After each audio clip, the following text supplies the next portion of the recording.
Yeah, listen, I don't know that that's the perfect answer, the one FC answer where they give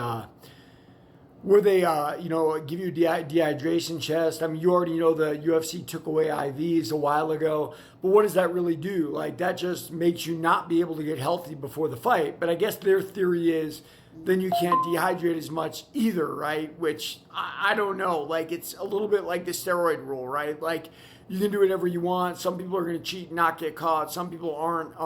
I think it's an imperfect world and it's an imperfect system. But what do? There's nothing you can do except have weight classes because weight is absolutely so important in combat sports. As far as Macy goes, I think you hit the nail on the head there. It's like, look, she got to move up in weight. But here's the problem with moving up in weight. You move up in weight, and people are more powerful. People are stronger. They're going to punch harder and everything else.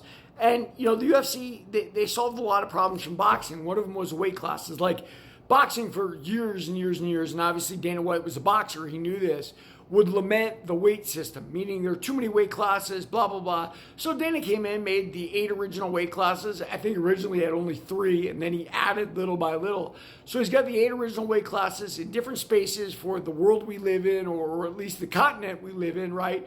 And he calls it good. But that's still at least 10 pounds between weight class. 10 pounds is a lot of weight.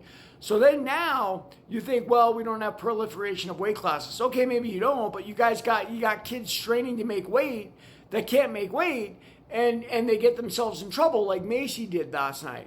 I heard Jose Suleiman talk about this when the boxing magazine was trying to give him grief about the many weight classes in boxing.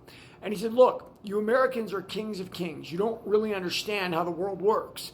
The reality is, so a guy's fighting light flyweight, right, 108 or 105, both are classes now, and he wins a few fights, and he gets some money, and he eats his way into bantamweight. And then he's got to fight at bantamweight because that's the way it is. Like, there's no food, right? And Americans don't think about food, right? Like, either way, one way or the other, we're going to get our hands on food, even as a homeless person, right? But like in other countries, it's not so easy. So we really have to reevaluate, and I think at least a junior division per class is mandated now. I think a cruiserweight division is also mandated. I also think you got to knock off making heavyweights get to 265.